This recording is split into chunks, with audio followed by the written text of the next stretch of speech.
উজুহু ইয়াওমাইদিন মুসফিরাতুন দাহিকাতুন মুস্তাবশিরা ওয়া উজুহু ইয়াওমাইদিন আলাইহা গাবারা। আল্লাহ পাক বলেন, এক শ্রেণীর মানুষের চেহারা হাস্যোজ্জ্বল ঝলমলে হয়ে যাবে, আর এক শ্রেণীর মানুষের চেহারাগুলি কালো হয়ে যাবে। তারহাকুহা কাতারা উলাইকা হুমুল কাফারাতুল ফাজারা। হাস্যোজ্জ্বল, স্বচ্ছন্দপূর্ণ, সুন্দর, উজ্জ্বল ঝলমলে চেহারা হবে ঈমান আনার কারণে, পরকালকে বিশ্বাস করার কারণে, আল্লাহ এবং রসুলের কথা অনুযায়ী জীবনযাপনের কারণে চেহারাটা উজ্জ্বল হয়ে যাবে।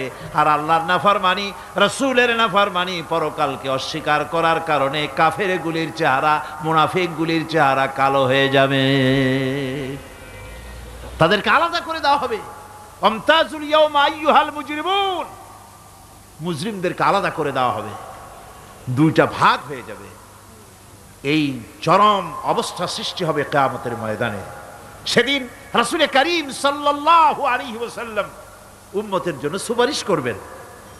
সেই সুপারিশ যেন আমাদের করতে পারেন, সেজন্য আমাদেরকে তৈরি করতে হবে, সে ধরনের যোগ্য আমাদেরকে বানাতে হবে।